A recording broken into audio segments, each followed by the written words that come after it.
All right, it is now time to check in with Keith Bilbrey and see what kind of questions that you have been leaving us in the comments box in our My 2 Cents at TBN.TV mailbox. Keith, you always have some real doozies over there, so throw them at me. Go ahead. Put your seatbelt on and brace yourself. There you go. We've got a YouTube comment from Cartman Push.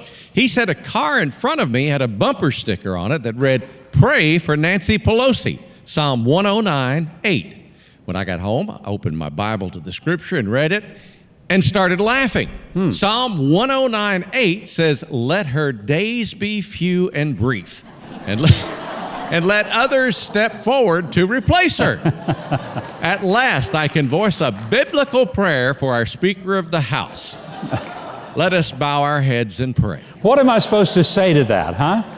Oh, my goodness. Well, look, I talked to Kevin McCarthy this past week, and I told him, I said, I hope you are the speaker next year and that Nancy gets to retire back to San Francisco and eat some of that lovely ice cream that she keeps in her real nice freezers. So that's what I hope might just get to happen. But what a funny use of a scripture verse. I'll tell you, I guess you can find anything in the Bible if you want to. Sounds like it. Yeah. I'm almost afraid to ask you to read the next one, but go ahead. Okay, let's see what we've got here. Another from YouTube, Red Royce says, "I've always been told separation of church and state over and over, but why we would not want God in everything? He knows the end from the beginning.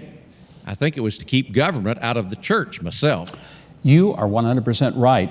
The phrase, separation of church and state, people will say, it's right there in the Constitution. If they ever say that, ask them to show it to you. You know why? Because it's not in there. It was never in the Constitution. That phrase came from a letter that Thomas Jefferson wrote to the Danbury Baptist Association in Danbury, Connecticut in 1803. The rumor was going about that the government was getting ready to establish an official state church. And the Baptists of Connecticut were upset about it, so they wrote a letter to the president and said, is this true? And he wrote them back and he said, no, the government does not involve itself in the affairs of the church, but it is perfectly okay for the church to involve itself in all of the affairs of our day and government and culture. And he said, this is where the phrase came from. He said, there is a wall of separation between church and state. And if you read the entire letter, what he explicitly said was the church is free to speak to the state, but the state must not speak to the church and tell it how to worship or when or how. And that's what that phrase means. All right. See, that was a fun one. That was a little better. So maybe you got something else going. Hold on. Uh-oh. Here we go. Okay. Carol Griffiths from Hop Bottom, Pennsylvania. That's really a place? Hop Apparently Bottom? so. Hop Bottom, Pennsylvania. I'll get some letters for that, I'm sure, by questioning it. Okay, go ahead. I'm curious how a Christian worships two gods. Donald Trump stands for nothing that we do and goes against every principle that we believe in. You lick his boots and bow at his feet because he's Republican. You sold your soul for a couple of judges that will help him destroy us as a nation. If he was a Democrat, what would you be saying about him?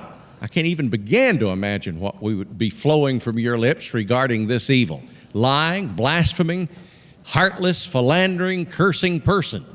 If he had a D by his name, this is either a cult mentality or worshiping a false god. Which is it? Thank you for your love. I truly appreciate your kindness. Look, let me tell you something. If there was a president who was a Democrat, who was as pro-life as Donald Trump and believed in supporting and protecting young unborn babies, if they believed in lowering taxes and letting people keep the money that they worked really hard for instead of the government taking it and wasting it, if they really did believe in trying to create a peaceful environment in the Middle East and were able to acknowledge that Jerusalem is the capital of Israel and that the Golan Heights belongs to Israel and would move the embassy, and if they would cut 7 regulations for every one of the ones that have come up so that small businesses can function and won't have the government's foot on their neck all the time, making it impossible for them to succeed, and if there was a Democrat president who would also try to solve problems instead of just be obstructive, and if they would appoint Supreme Court justices that believe in the Constitution as it is written, guys like Gorsuch and maybe Kavanaugh and Amy Coney Barrett, as well as Clarence Thomas and Sam Alito. If that were all the case and a Democrat president did that, I'm going to tell you what I would do. As you would say, I'd lick their boots too. I probably would.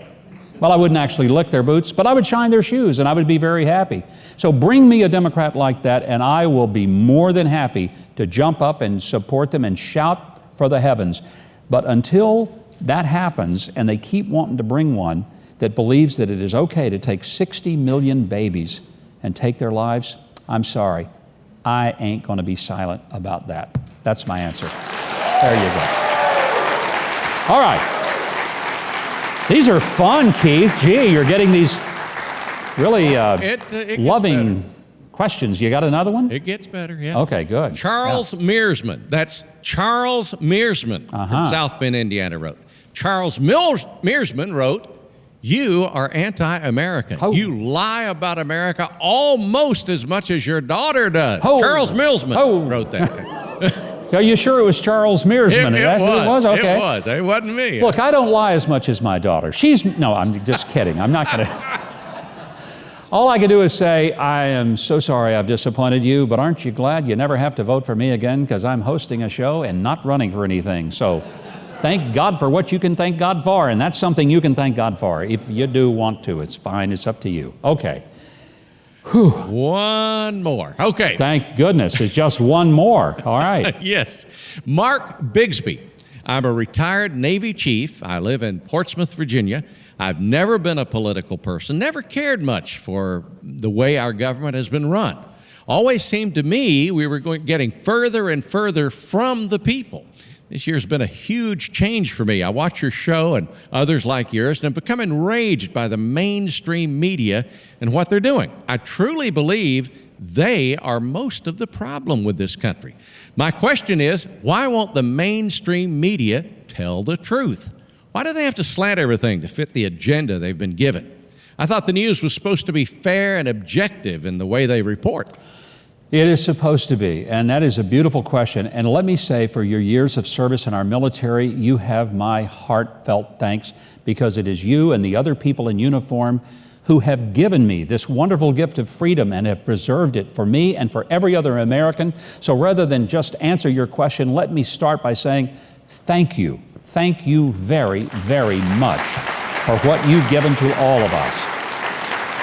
Now, in a nutshell, let me just say that journalism as we have known it in the past is pretty much dead, and that's an unfortunate thing because we need news. My suggestion for every American is this: take everything you get from the media with a grain of salt, do your own research, be your own editor, ask the hard questions. Where did this come from? What are the sources? Are they anonymous? Forget about it. If they're named sources, how credible are they? How close were they to the actual story? Or are they somebody who has maybe just a bone to pick or something to grind because they either got fired or they didn't get a job they wanted? Always ask those kind of questions. You'll be closer to the truth than cable news like CNN and MSNBC will ever be, I promise you. And New York Times and Washington Post, or as I call them, the New York Slimes and the Washington Compost, forget about them. They'll never get close once again to the news. Hey, if you have questions, comments, or searing remarks of your own, we have a few of those, as you can tell, drop them in the comments below or send them to my2cents@tbn.tv. Now, if you want more videos like that one, hit the subscribe button below and the notification bell right next to it. And if you leave a comment, positive or negative, I'll be sure that my dog Toby sees it and responds to you in kind.